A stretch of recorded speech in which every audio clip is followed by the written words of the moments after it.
الشيطان الرجيم بسم الله الرحمن الرحيم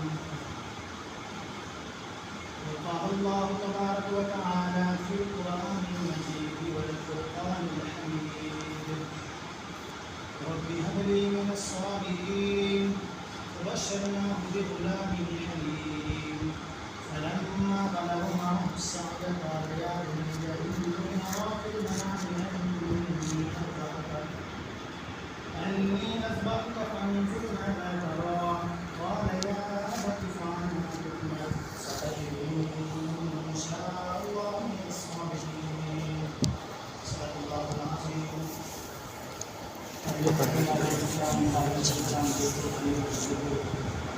اللہ رب العزت نے قرآن مجید کی پارہ نمبر 23 سورۃ صافات آیت نمبر 100 سے 111 تک اس میں قربانی کی تعریف بتائی کہ اصل میں یہ قربانیاں کیا چیز ہے. اللہ رب العزت نے قیامت تک آنے والے تمام انسانوں پر یہ قربانی کا فریضہ رکھا ہے. اس کا حقیقی مقصد یہ ہے کہ کس طرح ابراہیم علیہ السلام نے اپنے بڑھاپے میں اللہ رب العزت سے یہ دعا مانگی رب هب لي من الصالحین کہ اللہ مجھے نیک اولاد عطا فرما. تو حدیث میں موجود ہے جس وقت ابراہیم علیہ السلام نے یہ دعا مانگی اس وقت ابراہیم علیہ السلام کی عمر 86 سال. لیکن اللہ رب العزت نے جب ان کو اولاد عطا فرمائی تو اس کی خوشخبری اللہ تعالیٰ نے قرآن مجید میں الفاظ میں دی فبشرناہ بغلام حلیم. ہم نے ابراہیم علیہ السلام کو ایک بردبار ایک علم والے ایک برداشت والے بچے کی خوشخبری دی یعنی اسماعیل علیہ السلام. حضرت ابراہیم علیہ السلام حضرت اسماعیل علیہ السلام اور اماں حاجرہ سلام اللہ علیہا ان کی ابتدائی حالات کو ہم دیکھ کے ہمیں قربانیوں کا مفہوم سمجھ میں آتا ہے. اور یہ سمجھ میں آتا ہے کہ جو حاجی یا جو عمرہ کرنے والا خانہ کعبہ میں جا کر اور مدینہ میں جا کر جو عمل کرتا ہے وہ دراصل ابراہیم علیہ السلام اور ان کے خاندان کی سنت ہے. ابراہیم علیہ السلام کو جب یہ حکم ہوا کہ وہ اپنے بیٹے اسماعیل علیہ السلام اور اپنی بیوی حضرت حاجرہ سلام اللہ علیہ کو لے جا کر خانہ کعبہ کے قریب چھوڑ کر آئے. تب وہاں کوئی آبادی نہیں تھی, وہاں رہنے کے کوئی امکانات موجود نہیں تھے, وہاں رہنا ممکن نہیں تھا. لیکن ابراہیم علیہ السلام نے اللہ کے حکم کو پورا کرتے ہوئے کنعان اور فلسطین سے نکلے اور خانہ کعبہ کے قریب پہنچے.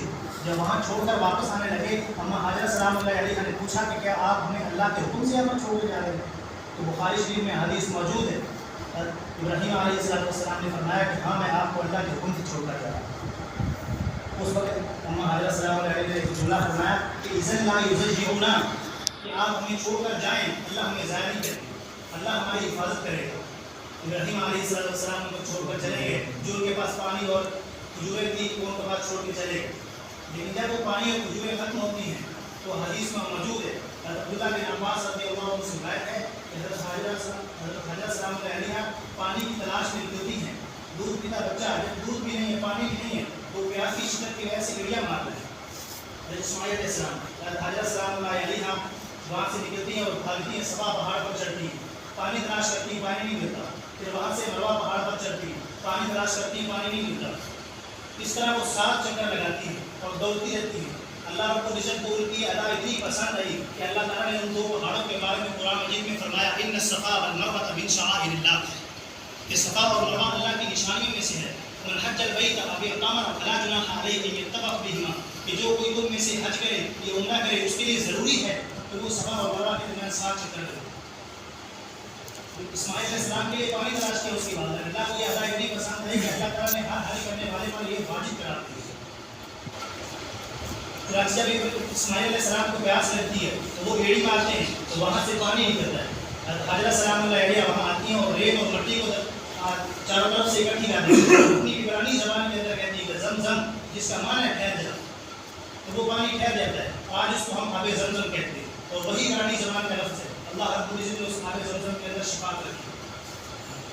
ابراہیم علیہ السلام جب چھوڑ کر چلے جاتے ہیں, جب وہاں سے پانی نکل آتا ہے, چشمہ نکل آتا ہے تو مختلف عرب کے قبیلے دیکھتے ہیں کہ یہاں سے پانی نکل آیا, یہاں پر زندگی گزارنا ممکن ہے, یہاں پر رہا جا سکتا ہے. تو عرب کا مشہور قبیلہ جرہم وہ وہاں پر آتا ہے اور یہاں پر زندگی گزارنی شروع کر دیتا ہے اور یوں ماں بیٹا وہ اپنی زندگی بسر کرتے ہیں. پھر ایک وقت آتا ہے جب ابراہیم علیہ السلام کے بیٹے اسماعیل علیہ السلام نو عمر ہو جاتے ہیں 16-17 سال کی عمر کو پہنچ جاتے ہیں. پھر اللہ تعالیٰ کی طرف سے ایک آزمائش آتی ہے. تو ابراہیم علیہ السلام اپنے بیٹے کے پاس آتے ہیں تو کہتے ہیں اے میرے بیٹے یا بنیجا اے میرے پیارے بیٹے انی ارا فی المنام میں نے خواب میں دیکھا ہے انی اذبحک کا میں تجھے ذبح کرنا ہوں. فانظر ماذا ترى تجھے کیا رائے ہے. کتنا خوبصورت بیٹے نے جملہ دیا.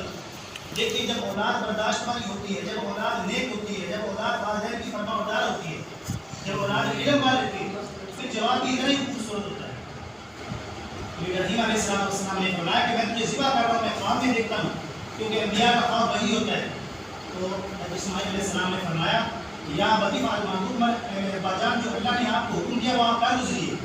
ستجدنی انشاءاللہ من الصابرین, اگر اللہ نے چاہا تو آپ مجھے صبر کرنے والا ہے. ابراہیم علیہ السلام اپنے بیٹے کو لے کر جہاں ان کو حکم ہوتا ہے بنا میں جا کر ذبح کریں, جہاں آج بھی عید کے موقع پر قربانی ذبح کی جاتی ہے. اللہ کی توفیق سے اللہ نے اختر کو جگہ دیکھنے کی توفیق عطا فرمائی, اللہ آپ کو سب کو بھی لے جائے. تو ابراہیم علیہ السلام جب اپنے بیٹے کو لے کر بنا پہنچتے ہیں تو درمیان میں شیطان آیا تھا اور آ کر کہتا ہے کہ آپ بوڑھے. ابراہیم علیہ السلام کی عمر 100 سے اوپر ہو جاتی ہے اس وقت. کہتے ہیں یہ بڑھاپے کا سہارا ہے, یہ چھوٹا بچہ نوعمر بچہ اس کا کیا قصور ہے, اس کو کیوں ذبح کرے. لیکن ابراہیم علیہ السلام نے فرمایا اللہ کا حکم ہے اور اللہ کے حکم کو پورا کرنے سے مجھے جو روک لی وہ شیطان ہے. ابراہیم علیہ السلام نے اعوذ باللہ من الشیطان الرجیم پڑھ کر اس کو صاف کر دیا, ماری شیطان زمین میں دھنس. پھر آگے چلتے ہیں, تھوڑا آگے جا کے پھر شیطان آ کر بہکاتا ہے, وہی کہتا ہے کہ بڑھاپے کا سہارا ہے, بچہ ہے, اس کو کیوں ذبح کر رہے ہو. پھر ابراہیم علیہ السلام وہی عمل کرتے ہیں, وہ زمین میں دھنس. تیسری جگہ پھر جا کر بہکاتا ہے. آج ان تینوں جگہ پر جہاں جہاں پہ اس نے آگے بہکایا تو ان تینوں جگہ پر جمرات بنے ہوئے, جہاں پر حاجی لوگ جا کے ساتھ ساتھ کر شیطان کو مارتے. ابراہیم علیہ السلام جب وہاں پر لے کر اسماعیل علیہ السلام کو پہنچتے ہیں اور اپنے بیٹے کو لٹاتے ہیں, اللہ تعالیٰ نے آگے یوں فرمایا فلما اسلم وتلہ للجبین, جب باپ بیٹے نے اللہ تعالیٰ کے حکم کے سامنے سر تسلیم میں خم کر لیا, اللہ کے حکم کو مان لیا اور وتلہ للجبین اپنے بیٹے کو پیشانی کے اوپر لٹا دیا تاکہ مجھے رحم بھی نہ ہے, اللہ کا حکم ہے. ابراہیم علیہ السلام جب چھری چلانے لگے تو اللہ تعالیٰ نے فرمایا بنادیناہ ویا ابراہیم, ہم نے ندا دیا ابراہیم قد صدقت الرؤیا, آپ نے اپنا خواب سچ کر دیا, آپ نے ہمارا حکم پورا کر دیا. انا کذالک نجزی المحسنین, اللہ فرماتے ہیں اس طرح ہم نیکوکار کو بدلہ دیتے ہیں. کیا بدلہ دیتے ہیں؟ وفدیناہ بذبح عظیم. جب ابراہیم علیہ السلام اپنے بیٹے کے گردن پر چھری چلانے لگے تو اللہ تعالیٰ نے بیٹے کی جگہ پر مینڈا لا کر رکھ دیا, دمبا لا کر رکھ دیا اور وہ دمبا ذبح ہو گیا. اللہ رب العزت کو ان کی ادا اتنی پسند آئی کہ اللہ تعالیٰ نے قیامت تک آنے والے اور ہر امت کے صاحب اسقاط عاقل بالغ مسلمان کو قربانی کو حاصل کر. اللہ رب العزت نے فرمایا, نبی صلی اللہ علیہ وسلم نے فرمایا کہ اللہ تعالیٰ کو آپ کی قربانیوں کا گوشت نہیں پہنچتا, نہ ان کا خون پہنچتا ہے. اچھا پہلے انبیاء کرام جو تھے ان کی قربانیاں کیسی ہوتی تھیں؟ ان کی قربانیاں ایسی ہوتی تھی کہ جب وہ قربانی کرتے تھے تو آسمان سے ایک آگ آتی تھی اور آ کر اس کو گوشت کو جلا دیتی تھی. تو اس میں اس کی پہچان یہ علامت ہوتی تھی کہ یہ قربانی قبول ہوتی ہے. لیکن امت محمدیہ پر اللہ نے اپنا ایک خاص انعام کیا کہ ان پر قربانی کے گوشت کو حلال کر دیا. اللہ نبی صلی اللہ علیہ وسلم جب مدینہ منورہ پہنچے اور وہاں آ کر وہاں کے یہودیوں کو دعوت دی, اور ان کی سابقہ شریعت میں یہی تھا کہ قربانی کا آسمان سے آگ آئے اور اس گوشت کو جلا دے, قربانی قبول ہے. نبی صلی اللہ علیہ وسلم نے ان کو دعوت دی, انہوں نے کہا نہیں, ان اللہ عہد الینا الا نؤمن برسول حتى یأتی بقربان نأکلہ النار, کہ آپ ہمارے پاس وہ شریعت لے کر آئیں, وہ قربانی لے کر آئیں کہ جس میں آگ آسمان سے آئے اور اس گوشت کو کھا جائے, پھر ہم آپ کی بات کو مانیں گے. حالانکہ وہ غلط تھے. نبی صلی اللہ علیہ وسلم اپنی شریعت اپنا دین لے کر آئے. تو اللہ نے امت محمدیہ پر یہ احسان کیا کہ ان کا گوشت کو حلال کر دیا. اللہ نے قرآن مجید میں فرمایا سورۃ الحج آیت نمبر 22 میں, آیت نمبر 37 میں, سورۃ نمبر 22 میں, لیکن اللہ لحومها ولا دماؤها ولكن ينالهم التقوى منكم, کہ قربانیوں کا گوشت اور ان قربانیوں کا خون اللہ تعالیٰ کو نہیں پہنچتا, اللہ تعالیٰ کو پہنچتا ہے تمہارا تقویٰ, تمہاری پرہیزگاری, تمہارا ریاکاری سے خلاص دین کو اللہ تعالیٰ پر پہنچتا. اس لیے جب جانور کو ذبح کرتے ہیں اللہ کے نام پر, اللہ کا نام لے کے ذبح کرتے ہیں تو قربانی قبول ہوگی, قربانی ہوگی. قربانی کا تعلق گوشت کے ساتھ نہیں. گوشت چاہے تم سارا کھا جاؤ خود, چاہے تم سارا تقسیم کر دو, چاہے تم آدھا تقسیم کر دو, بہتر طریقہ یہ اسے 3 حصے کر لیے جائیں. ایک حصہ اپنے گھر میں رکھ لیا جائے, ایک حصہ رشتہ داروں کو دے دیا جائے, دوسرا حصہ غریبوں کو دے دیا جائے, یہ بہتر ہے. اگر آپ سارا رکھنا چاہتے ہیں سارا بھی رکھ سکتے ہیں, آپ سارا بیچنا چاہتے ہیں تو جو ہے وہ صدقہ کرنا چاہتے ہیں آپ صدقہ بھی کر سکتے ہیں. تو اللہ رب العزت نے فرما دیا کہ اللہ تعالیٰ کو یہ خون اور گوشت نہیں پہنچتا، اللہ تعالیٰ کو تمہارا تقویٰ پہنچتا ہے. اور قربانی یہ صرف امت محمدیہ پر واجب نہیں، یہ تمام امتوں پر واجب ہے. اللہ نے قرآن مجید میں فرمایا وَلِكُلِّ أُمَّةٍ جَعَلْنَا مَنسَكًا لِيَذْكُرُوا اسْمَ اللَّهِ عَلَىٰ مَا رَزَقَهُم مِّن بَهِيمَةِ الْأَنْعَامِ، کہ اللہ تعالیٰ نے قربانی ہر امت پر فرض کی، ہر امت پر واجب کی، صرف امت محمدیہ پر واجب نہیں کی. اللہ رب العزت کو ابراہیم علیہ السلام کی ادا اتنی پسند آئی تھی کہ اللہ نے تمام امتوں پر یہ قربانی واجب کر اور اس کو ذکر کرنے دلیل کے طور پر وَلِكُلِّ أُمَّةٍ جَعَلْنَا مَنسَكًا لِيَذْكُرُوا، اللہ کا ذکر کرو تاکہ اور اللہ نے تم کو رزق دیا اس میں سے تم کھاؤ، یعنی گوشت تم کھاؤ. اور نبی صلی اللہ علیہ وسلم کو یہ تعلیم دی کہ آپ کہہ دیں قُلْ إِنَّ صَلَاتِي وَنُسُكِي وَمَحْيَايَ وَمَمَاتِي لِلَّهِ رَبِّ الْعَالَمِينَ، کہ آپ کہہ دیں میری قربانی، میری زندگی، میری موت، یہ تمام چیزیں رب العالمین کی. اور قربانی نہ کرنا اس کی بہت بڑی ہے. جو لوگ صاحب استطاعت ہے، جن کے پاس پیسے ہیں، 7.5 تولہ جس کے پاس سونا ہو اس پر قربانی واجب ہے. 7.5 نہیں ہوتا آدمی کے پاس، 52 تولے جس کے گھر میں 52 تولے چاندی پڑی ہو اس پر قربانی واجب. یہ بھی آپ ہر گھر میں نہیں ہوتی. ہاں جس کے پاس مال تجارت ہے، جس کی مالیت تقریباً 1,80,000 روپے ہے، اس پر قربانی واجب.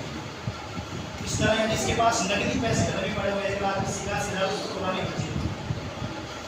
تو نبی صلی اللہ علیہ وسلم نے فرمایا کہ جو صاحب استطاعت ہونے کے باوجود قربانی نہ کرے اس کو کوئی حق نہیں کہ ہمارے قربانی کا ہمارے لیے جان ملا.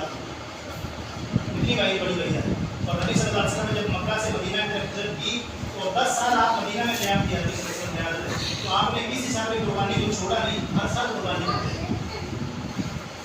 ایسا رضی اللہ فرماتے ہیں تو فاطمہ رضی اللہ فرماتی کہ رسول اللہ نے فرمایا کہ جب اپنی قربانی آپ ذبح کرنے لگو یا کسی سے کرواؤ تو آپ وہاں پہ موجود رہا کرو. نبی صلی اللہ علیہ وسلم نے کس طرح قربانی کرنے اور یہ فرمایا کہ جب قربانی پر موجود رہا کرو اور جس وقت قربانی جانور ذبح ہوتا ہے اور اس میں تمہارا حصہ ہے، تمہاری قربانی ہے، تو ایک قطرہ زمین پر گرنے سے پہلے اللہ تمہارے پچھلے تمام گناہوں کو معاف کرتے ہیں، معاف کرتے ہیں. صحابہ نبی صلی اللہ علیہ وسلم نے ایک اور حدیث میں فرمایا کہ صحابہ نے اپنے یا رسول اللہ کی قربانی کیا چیز؟ آپ صلی اللہ علیہ وسلم نے فرمایا کہ سنت ابیکم ابراہیم، کہ تمہارے والد ابراہیم علیہ السلام کی سنت ہے. صحابہ نے عرض کیا کہ ہمیں اس سے کیا ملے گا؟ آپ صلی اللہ علیہ وسلم نے فرمایا کہ تمہیں ہر بال قربانی کے ہر بال کے بدلے ایک نیکی ملے گی. پھر صحابہ نے عرض کیا یا رسول اللہ بھیڑ اس کے بہت زیادہ بال ہوتے ہیں، اس کے بدلے میں نبی صلی اللہ علیہ وسلم نے فرمایا ہاں کہ بھیڑ کے ہر بال کے بدلے ایک نیکی ملے گی. دعا ہے اللہ رب العزت ہمیں قربانی کرنے کی اور اپنی نیت کو ٹھیک کرنے کی توفیق عطا فرمائے. ہمارے